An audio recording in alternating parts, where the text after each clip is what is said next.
dobre rano, muy canale. Good morning, my channel. Back here on a gorgeous Sunday sunny morning here in Penmar Park, Venice Beach, California. And the last video I left you guys with was me going up to the Pacific Palisades area where we had the National Guard was guarding the area, keeping people out, including the residents. The residents were complaining, saying, hey, this is a little bit of overkill. We understand we don't want looters and potential squatters coming up to our burned out housing area, but residents should be let back in. Well, in fact, the residents have been let back in, but as of yesterday, Mayor Karen Bass said that the National Guard could go home. So as of 6 a.m. this morning, they were supposed to go home. But very late last night, at the urging of our councilwoman, Tracy Park, who I rarely give her credit, but she definitely really came through in a big way here. She really urged our mayor not to send the National Guard home. So Tracy Park, at her urging and her original plan, which is to keep the National Guard up there to safeguard the neighborhood, Karen Bass spoke with Governor Gavin Newsom, and they agreed to transition some California Highway Patrol officers to relieve the LAPD, let LAPD get back to regular duties, but to keep the National Guard there checking IDs so that it's residents only going back up to the Pacific Palisades area, which we agree with. We do not want the looky-loos and looters and squatters and homeless people going up there. Even with the National Guard and LAPD guarding the area, they've made over 60 arrests already, so people keep trying to sneak into that area up to no good. So we definitely want National Guard presence checking IDs and LAPD checking IDs, although when we get up there, I'll kind of critique how they're doing that. Still a little bit overkill. Okay, so come on, let's enjoy the ride here. Along the way, we're gonna do a little loop around Penmar Park, do our typical little count here of our unhoused community here, see how many tent and RV campers, which understandably, yeah, the city's priority right now is the fires and the removing the toxic waste and the burned out cars, everything. They're not exactly focusing on unhoused, but nonetheless, those laws need to be enforced here. We can't just let people continue to just camp everywhere. And I do have my own suspicion as to how the fire started, and I'll get into that later once we get a little bit closer up to the Palisades. We're right outside the Penmar restaurant here at the Penmar Park Golf Course, and they've got some posters here. They've been doing some fundraising for some of the families that have lost their homes here. This one right here is the Bonello's family. They lived in Altadena their entire life. They lost their house here. So again, they got a QR code right here that you guys can scan if you want to make some donation for the Bonello's family. Over here we have the Connectal family. 40 years up in Altadena and Pasadena as well. Their house took everything, all their clothing. That's their QR code if you want to give them a friend, donation to them. Here we have the Baker family. Again, these are people who lost everything in the Eaton fire. Got a little QR donation code. This is the Pearson family. The Pearson family is from the Palisades here. They lived there 22 years. They lost everything. So again, if you want to give anything to the Pearsons, there's their QR code right there for their donation. And over here we have the Watts family.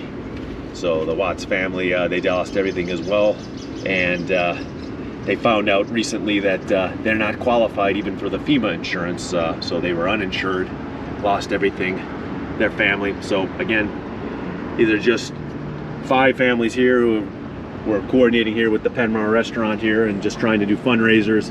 There are literally thousands, if not tens of thousands, of people here throughout Southern California. The Eaton fire over in Altadena, Pasadena area, and the Pacific Palisades fire over here, very close to the Santa Monica Venice Beach community.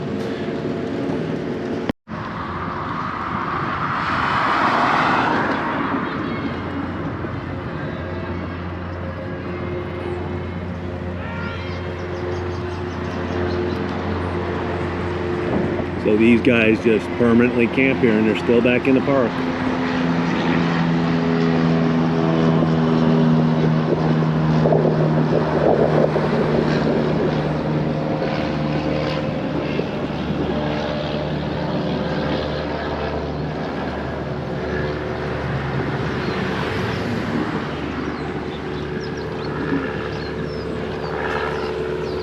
So as you can see, we got 4 people just camping here right near the corner of Rose and Penmar here.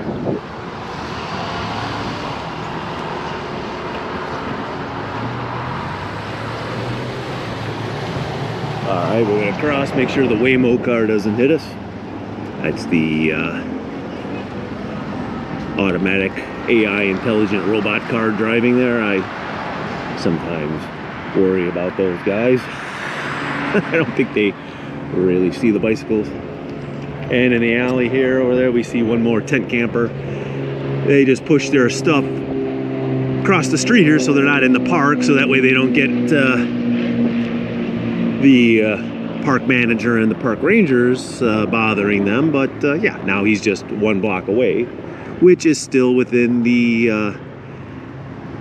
zone of no camping here, as you can see on our signs that we have posted in the neighborhood, which were put up and approved by our council person. We have the 4118 zone and the 5611 right here. That is the no sitting, lying, or sleeping within 500 feet of the park here. So yep, just because you push your stuff across the street from the park and into the alley doesn't mean you're not within 500 feet of the park. So we don't get really much consistent enforcement. And again, like I said, I realize a lot of your police resources are tied up right now with these Pacific Palisades fire zones and the safeguarding of those areas, but we do nonetheless have to start addressing this issue, particularly when I will tell you my theory. We already know, that's been verified, the Pacific Palisades fire was started by a human. It was a human being that caused it. It definitely was not the power grid system. That's the Altadena fire, was the power grid system. The line fell down, electrocuted the line, caused a spark in the tree that started the fire. That's very common as well. We need to address that problem, start putting these lines underground, burying them, putting them in pipes so that this does not happen. But we need to start addressing the cause of the human element to these fires, and who is the people that are starting fires on windy days to stay warm. Okay, all right, let's get on the bike right here. We got to head down to the Marvin Brode bike path along the ocean front there and start heading north. We'll go to Venice, to Santa Monica, and up the Pacific Palisades. We're going to check out the National Guard and see what they're doing up there. Okay, come along for the ride. As I'm heading westbound on Rose Avenue here, I'm very happy to report the temp fence that had blown over 3 weeks ago with the windstorm that spread those wildfires finally got picked back up, which is good, because when it was down we already had some unhoused homeless people who went back in there and already started camping in that area. So yeah, normally myself or the other neighbors will go out and maintain that fence, but there was about over 150 feet of the fence that would knock down, way too heavy for one person such as myself to pick it up. But city finally got out there with enough of our encouragement and emails and phone calls to pick it back up, so that's good news. All right, Venice Beach, barrio by the sea. That's what we always say. Venice Beach, where the debris meets the sea, for LA Fire Department Engine Company 63. Super foggy down here, as you see. Man, I got super cold and had temperatures 5-6 degrees cooler than just half-mile away on Lincoln Boulevard. Super foggy down here still. Definitely can see that marine layer. All right.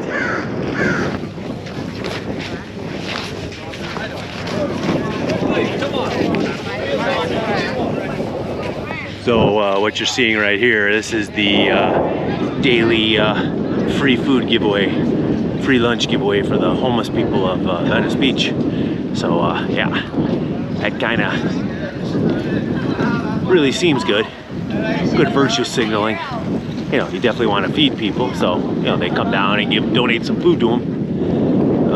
But because of that, they tend to congregate down here, and they don't want to leave the area because, yeah, they're getting a meal right there, and I get it.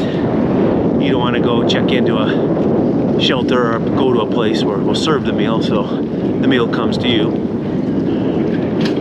But you know, I have seen various groups out there sort of self-policing the homeless so they don't fight amongst themselves. They kind of get in arguments about who's taking what food and who gets first in line. All right, we're approaching the 12 noon hour, and yeah, the marine layer has not burned off here, so I want to pay extra attention here on a weekend with all the heavy pedestrian and bike traffic, including those dreaded electric motorcycles. I don't want somebody running into me again. That was what happened at the end of our video from 2 weeks ago. I got smashed head on. Hurt me pretty bad, messed up my bike. So yeah, gotta really pay attention.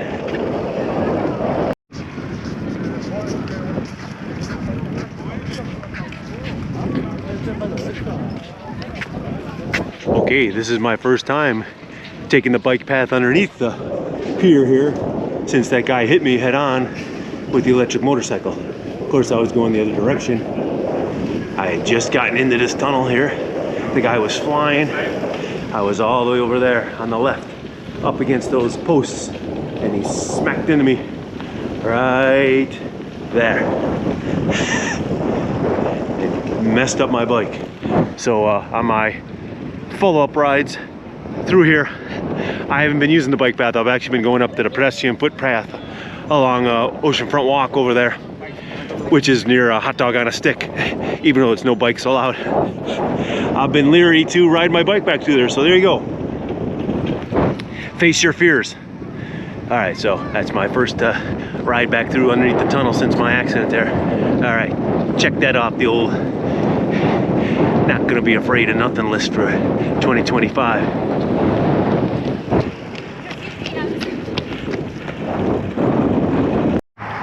Okay, the parking lot that they're using for the checkpoint control here is at Perry's Beach Cafe, just a little bit north of Santa Monica Pier, just adjacent to the California incline here.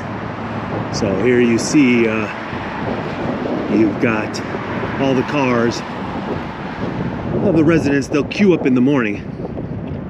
Now my understanding is that the residents have to queue up every single morning to get a pass.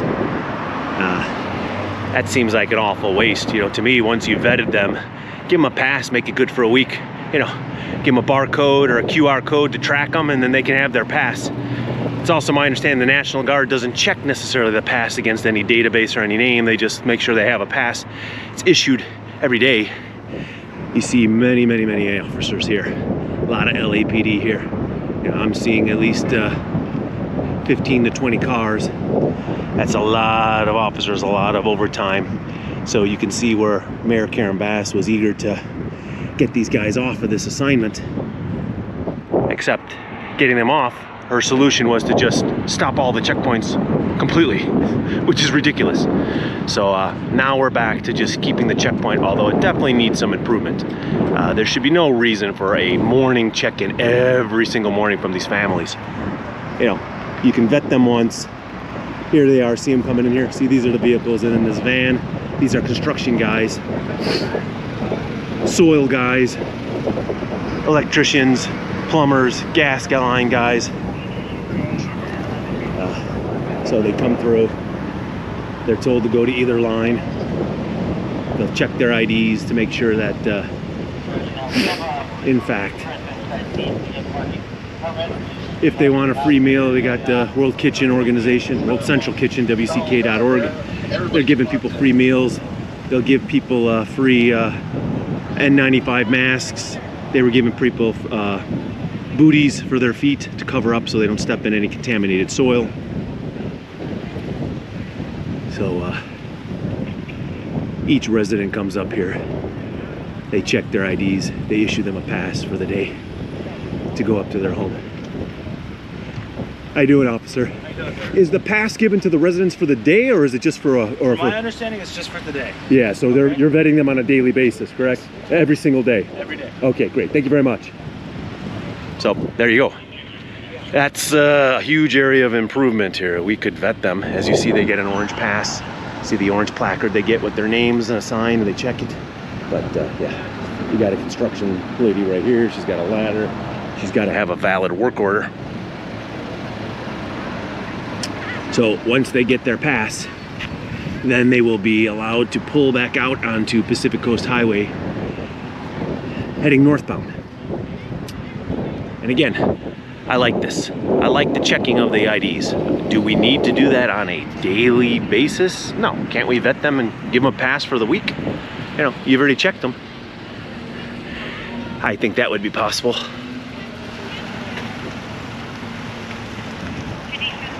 We got a do not drink the tap water, letting you know, everybody in the zip 90272 and 90402, that's north of San Vicente, don't want to drink the water. They're giving bottled water out over there, I know.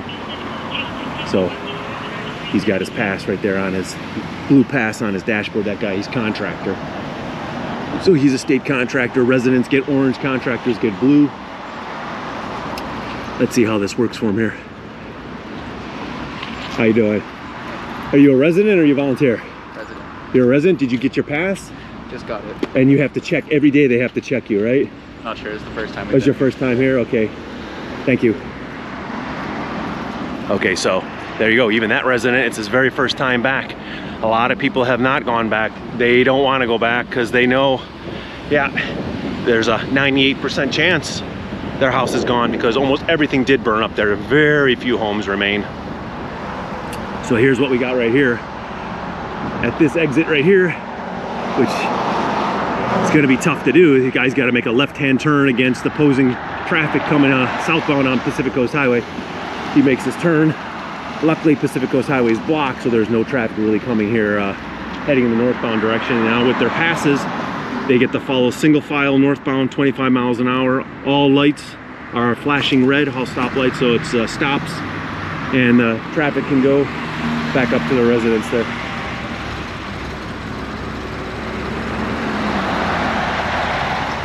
Again, I'm looking at this. Yeah, I mean, this is tough. This is a tough turn to make. Maybe we get some traffic control officer out here to, you know, help make these guys make the left turns. All right, let it happen, Captain. Give a little gas to that Porsche Carrera S, man. It's got a lot of horsepower. All right, off he goes back to his house. Okay, let's go further up the Marvin Brode oceanfront path here. We're still in Santa Monica.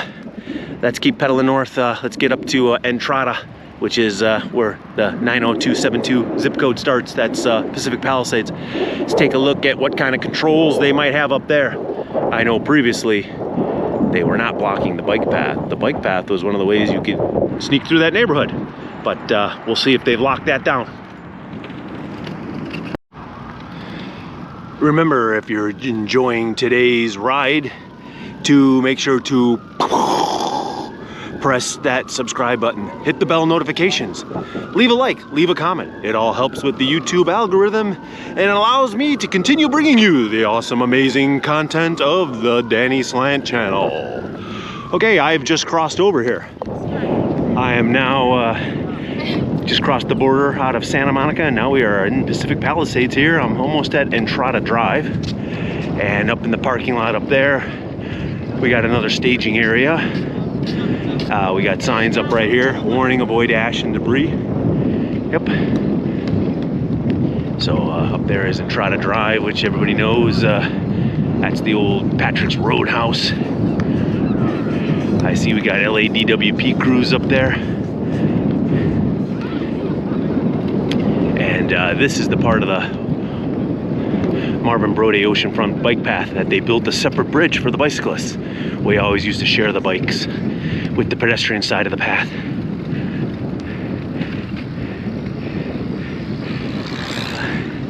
Now these are the electric motorcycles that I'm talking about. This right here. This should not be on the path. Those things are way too fast. Now those two ladies who were riding, they were much controlled speeds, pretty respectful, but the younger kids, I mean, they are flying max speed. They're doing well over 30 miles an hour on the bike path and out of control.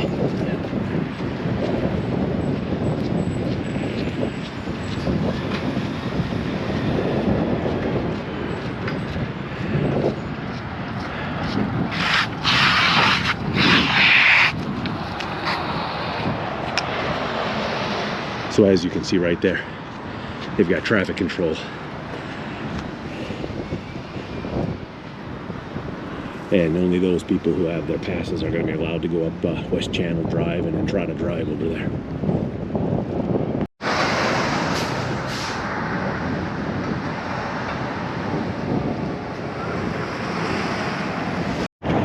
I'm almost at the parking lot here of Baywatch Beach, where they used to film the old Baywatch show. It's the beginning of Will Rogers State Beach, and they have the bike path parked off. If you are a resident, you can go to watchduty.org, scan your QR code, get your pass to come in. How you doing today? How you doing? Just letting the residents in? Residents only with the pass, sir. With the pass, right? With the pass. What about contractors? I mean, I don't think they're going to walk, but... Same. Okay, I'm glad to see you guys are out here. Of course. You know, yesterday at 9 o'clock, orders were you guys were going to go home this morning. I don't know if you were aware of that. At 6 a.m. they were going to have you guys leave.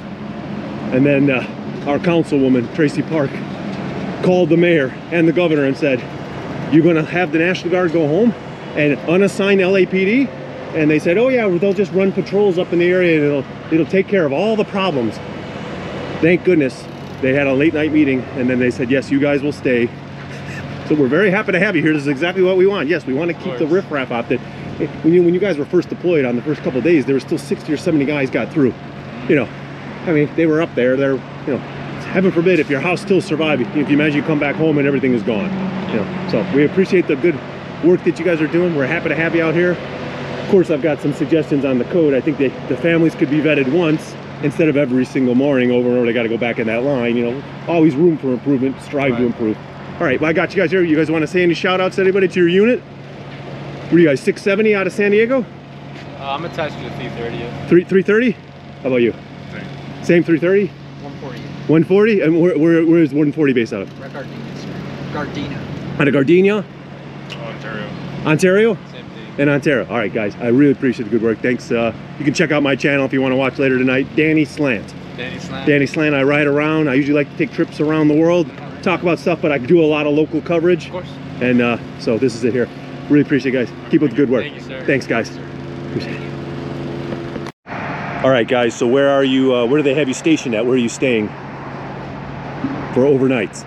We're operating the camp down here. So you're in Will Rogers State Beach, Yeah, and they got you in tents, Mm-hmm. and they got food and everything here. Of course, yeah. Okay, great. And are you aware that this is the beach that they filmed the famous television show Baywatch? No, it wasn't. So you guys are just footsteps away from where David Hasselhoff used to run around in his red Speedo, right? And then Pamela Anderson had her red one piece, and she would save you, right? So if you guys decide to go for a swim and you need help, look up and you can say help me, but you want Pamela to come on out and give you the respiration and everything. Oh, yeah. You can watch the old reruns.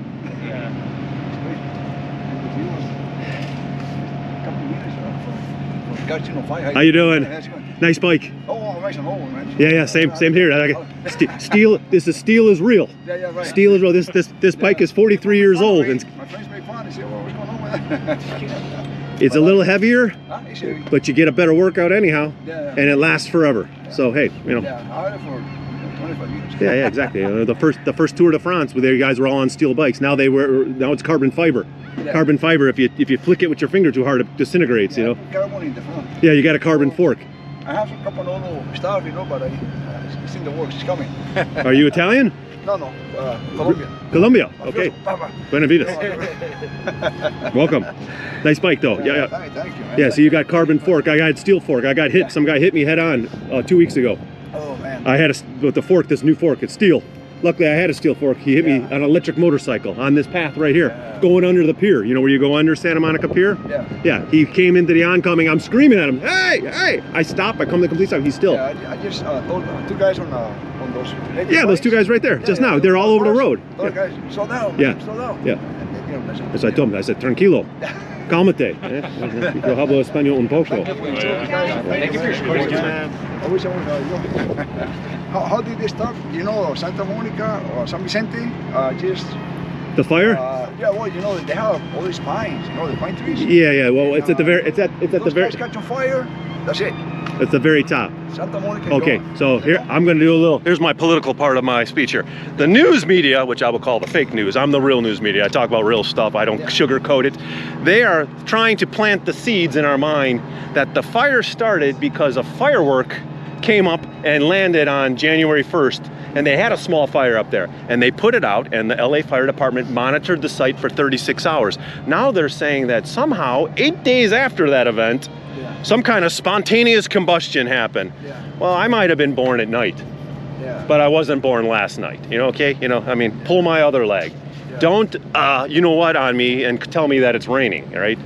Exactly. So they're trying to throw that out there. I'm like, you would have to have a fire and a blaze and a root system underneath. And even then, that would mean you didn't put an adequate amount of water to put that out. What they don't want to admit is there's a huge, huge, huge homeless population that lives up here in the Palisades. And they always start fires. They start fires to warm themselves because it's cold. And that was an extremely cold night because of the winds.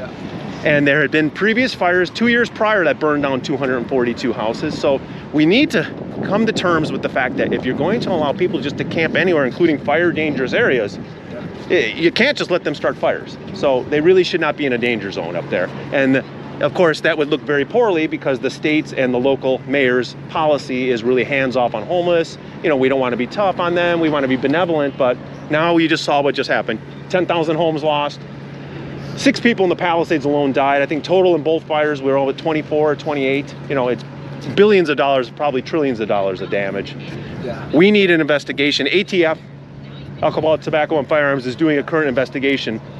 They were going to send these guys home today. So I was going to actually ride up the hiking trail, or push, because it gets so steep, to go to the spot where they were doing their examination, just to see what is there. And I already saw some pictures from news media that were allowed to go up there, and you can tell there was nothing scorched that came up out of that spot. You know, it was some kind of warming fire, in my opinion. It has to be proven. So we really want to start looking at that and start asking and expecting. We want an answer. It's been 3 weeks. What's the answer to what is the? We know it's man-made. It's absolutely man-made. But what is the man-made portion? And they're trying to push back and say, oh, a firework from January 1st. I don't. My opinion. Yeah. Okay, you have people that don't want all the greenery taken away. The trees and the they don't want to take the trees. shrubs out. I don't want it. I mean, I like it, right? Right. But you know, it's dangerous.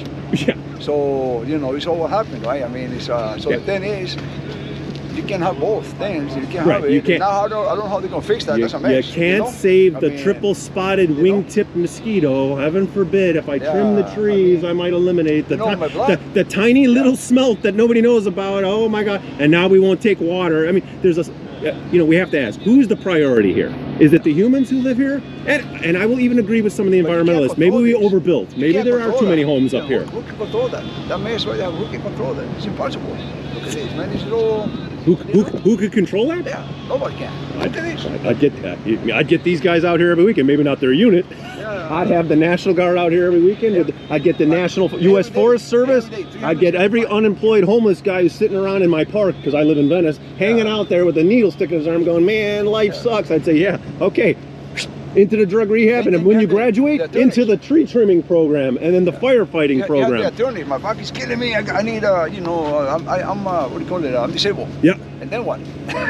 Because that's what the attorneys are dying to sue. Right? Well, you know, I mean, the politics in America keeps leaning so far left. They want to go back to the communism. Well, my family escaped Eastern Europe communism, and let me tell you, in Eastern Europe, they had no homeless.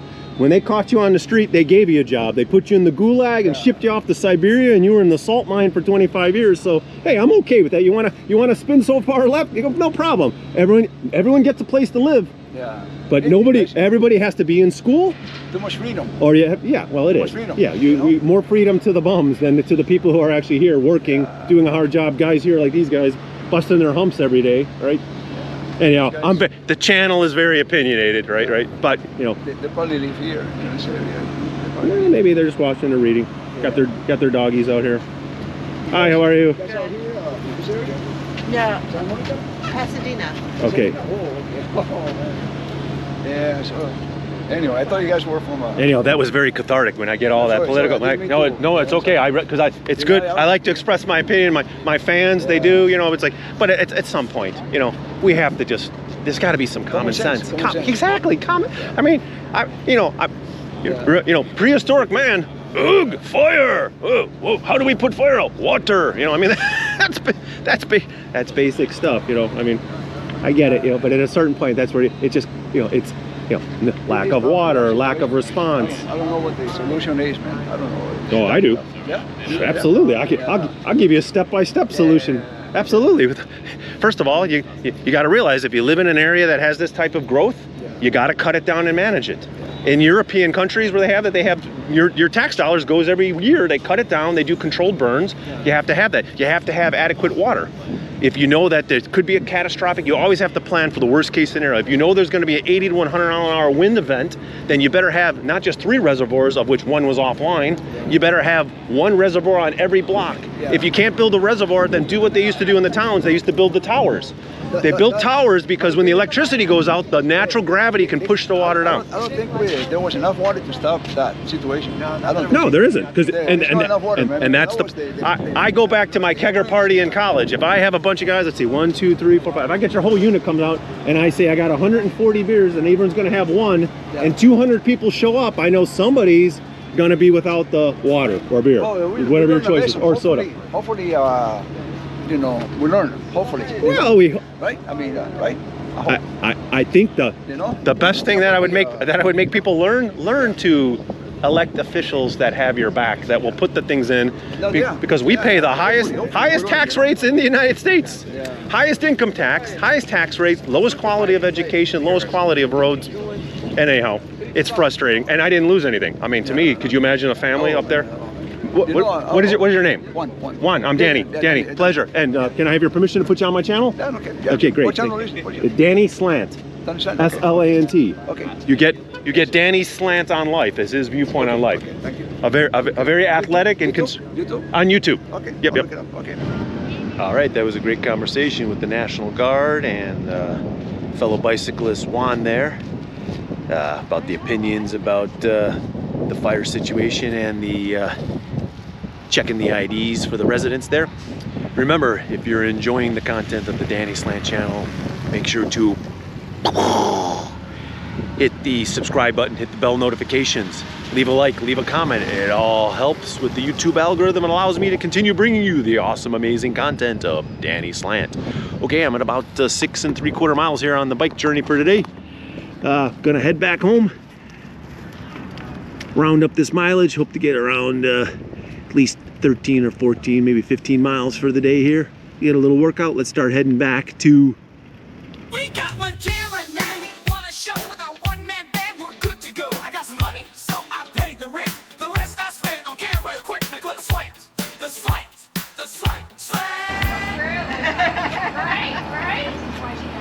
Okay, we finished the ride. And how are we at on mileage? 13.14 miles. Not bad. So, had a nice ride here today, nice chat with the National Guard and people riding up the bike path. So it's Danny Slant here from Penmar Park, Venice Beach, California, saying ciao ciao for now.